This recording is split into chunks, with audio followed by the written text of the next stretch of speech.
Hello everyone. Today we will be discussing about the estimation of pollen viability. Reproduction is a critical step in the life cycle of all organisms. So is true for plants, where pollination is one of the decisive stages of reproduction process. In seed plants, pollen grains embody the male partners in sexual reproduction. Pollen has a very important role in the flow of genes in plants, especially in plants that are outcrossing. Successful pollination is a prerequisite for fertilization and seed set in most plants. Thus, for an effective pollination, the quality of pollen is crucial, where pollen viability and vigor decide the quality of pollen. Pollen fertility and viability have a paramount importance in the hybridization program. Pollen storage studies, pollen pistil interaction studies, understanding incompatibility and fertility studies for breeding and crop improvement, and also for seed industry. Despite these facts, breeder failed to get fertile seed during artificial pollination. Unless sterility is the main cause, the failure of seed setting may be the result of slow growth of pollen tube and its early degeneration in the style. So to overcome these difficulties, it is necessary to study the pollen viability, physiology of pollen germination and pollen tube growth. This lecture will cover topic estimation of pollen viability from unit 3rd of course 11, experiments in cytology and genetics for BSc Botany Honors 4th semester skill enhancement elective. This is the outline of today's lecture. We will be discussing about the what is pollen or pollen grain, rationale of the pollen viability testing, the structure of a typical pollen, and we will also know when a pollen is called viable, and we will discuss in detail the methods for estimation of pollen viability, and then we will go for the conclusions and will appraise the methods we discussed here, and I will suggest some further readings for today's lecture. When someone says think of a plant, the plant you think of, whether it is a tree, a tomato plant or geranium, is a sporophyte. Most land plants are sporophytes, usually diploids. So pollen grain is a common name for male gametophyte of seed. Plants form in anthers. In a microscope body that contains the male reproductive cell, male gamete or sperm cell of plants. It is crucial in plants' fertilization process. Pollen can be all pollen or a single pollen grain. Simply refers to a quantity of pollen grains. Whereas pollen grain is usually indicates a single structure composed of two cells. So, rationale of the pollen viability testing, that is, why should we know if pollen is viable? Viability means ability to live, but pollen viability connotes the ability of pollen to complete post-pollination events and to effect fertilization. So, pollen is important for flow of genes in plants. For effective pollination, is the ability of pollen grains to germinate when they reach the stigmas of flower. It is prerequisite for fruit set and seed set in most plants. And effective pollination largely is decided by the viability of pollen and pollen tube growth. And these two things, the viability of pollen and pollen tube growth, are required by any rational approach for increasing crop or plant productivity.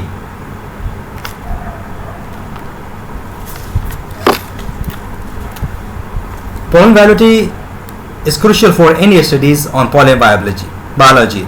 It is imperative to know the extent of viability of the pollen sample to be used for experimentation or pollination. With the stored pollen also, its viability needs to be monitored under different storage conditions. Let's know about a typical pollen.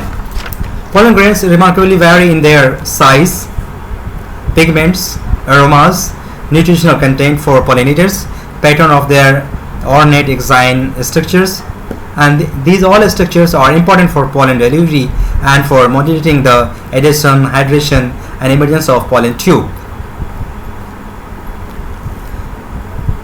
From time to time,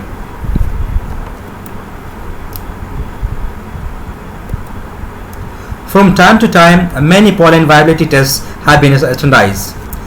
There is no universal viability test which is quick, simple, and 100% reliable. Hence, it is necessary to apply different tests for a given pollen system and find out the one that reflects the true viability. So estimation methods for the pollen can be the direct methods or indirect methods.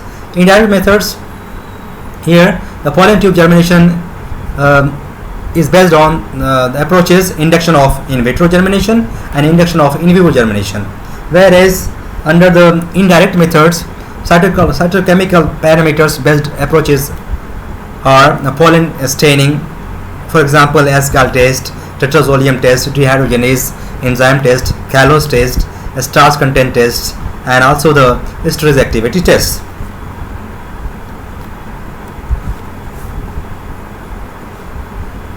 In the direct methods for testing pollen viability, pollen tube germination, it is totally based on the pollen tube germination based approaches.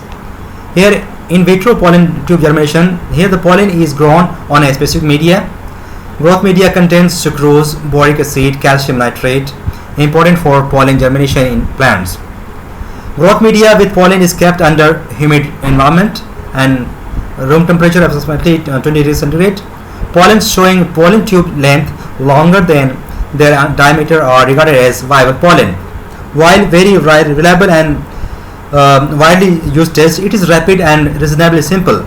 In many species, the test shows correlation with the fruit set and seed set. However, this test is difficult in achieving satisfactory pollen germination in many species having trinucleate pollen system, where the problem in pollen tube development in vitro condition occurs. In vivo pollen tube germination test, here the pollen is grown on the stigma of a flower, and this is the summary of the procedure involved in the in vivo pollen tube germination test. Under the indirect methods for testing pollen viability, pollen staining method approaches are S-gal test, tetrazolium test as I mentioned before, and dehydrogenase enzyme test, callose test, starch content test, and esterase activity test. The basic principle for the S-gal test is the enzyme beta-galactosidase is involved in the degradation of lactose. The presence of this enzyme in a viable pollen wall is indicated by the blue color. Beta-galactosidase, it is formed in the pollen after reduction division. It is located in the cytoplasm and in the walls of pollen and pollen tubes of most plants. It is involved in cellular growth and in hydrolysis of polysaccharides that occurs during autolysis and for the loosening of the cell wall. S-gal test, S-gal also abbreviated as BCIG, 5-bromo-4-chloro-3-iodyl beta-D-galactopyranidazide. It is an organic compound consisting of galactose linked to a substituted indole. And this is a summary of procedure of S-gal test. Number 2 is the major important test is the tetrazolium test, or it is also called the TZ test or dehydrogenase enzyme test. The basic principle for this test is that all living tissues which respire are capable of reducing a colorless chemical, that is 2,3,5-triphenyl tetrazolium chloride, into a red colored compound formazine by hydrogen transfer reactions catalyzed by the enzyme dehydrogenases. The pink color of the pollen confirms the presence of dehydrogenase and the live cell in the pollen. So more about the tetrazolium. Tetrazolium is the 2,3,5-triphenyl tetrazolium chloride. It is or simply tetrazolium chloride. It is a colorless water soluble dye and redox indicator. It is commonly used in the biochemical experiments, especially to indicate cellular respiration, helps in distinguish between viable and infrared brain tissues after stroke, and also in testing viability of seeds. This is a summary of the procedure of tetrazolium test or dehydrogenase test. Aniline blue test or cotton blue test, or it can also be called the Kalos test. The basic principle for the aniline blue test is that Kalos is a polysaccharide in the form of beta-1,3 glucan with some beta-1,6 branches. It is a cell wall component that is produced by a few cell types such as growing pollen tubes, cell plates of dividing cells. Kalos separates developing pollen grains, preventing their underlying walls, that is exine, from fusing. Aniline blue or cotton blue solution is also known as the lactophenol cotton blue solution, LPCB solution, or lactophenol aniline blue solution. It is a mounting medium and a staining agent used in the preparation of slides. This is a summary of the procedure of aniline blue test or cotton blue test or the Kalos test. The Leuvel solution test or the starch content based test. Principle underlying the Leuvel solution test or starch content based test is that starch is an important marker of pollen grain and also a stamen development.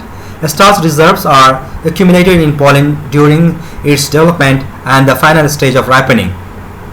Here the iodine broke up in a watery arrangement of potassium iodide, the triiodide anion edifices where starch present in pollen and create blue-black color. The Leuvel solution is composed of iodine potassium iodide in water. It is also known as aqueous iodine or strong iodine solution. It is a medication and disinfectant used for a number of purposes. This is a summary of the major procedure involved in the Leuvel solution test or a starch based test. The FCR test or esterase activity based test.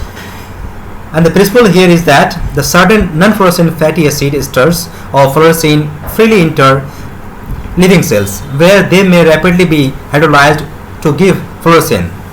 If the cell has an intact membrane, the rate of escape of fluorescein, a polar molecule, is lower than the rate of entry of fresh substrate, so that for a period fluorescein accumulates in the cell, which accordingly becomes increasingly fluorescent. Mainly the substrate fluorescein diacetate FDA and accumulation of the fluorescein in the vegetative cell test. First, the presence of an active esterase, and secondly and more significantly the possession of an intact plasma limba. So FCR test is done by the fluorochromatic reaction, FCR.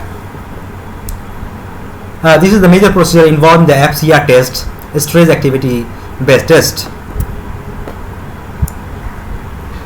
Now we can conclude that the pollens are important for flow of genes in plants. The need to test the functional quality of pollen arises in a number of contexts, including assessment of the vitality of parent plants, hybrids in molecular experimentation, monitoring pollen state during storage, and research on pollen stigma interaction in community systems and fertilization, etc. And the pollen viability estimation test can be the direct methods or indirect methods. Direct methods are based on the pollen tube germination test, while indirect methods are based on the cytochemical parameters. For example, the pollen staining tests. These are the major points involved in the XGAL test, the basic principles, tetrazolium test, aniline blue, Leuvel solution test, and the FCR test. In vitro pollen germination depends on the genotype, environmental conditions, pollen maturity, composition, and pH of the medium. The dye tests have advantages as an indicator of pollen viability because they are faster and easier compared with the pollen germination. However, they do tend to overestimate the viability and real germination of pollen grains. So it is necessary to determine optimum conditions for pollen germination. The simultaneous use of several tests is recommended to reflect pollen performance. These are some literature the students can consult for further studies on the pollen test viability. Thank you so much.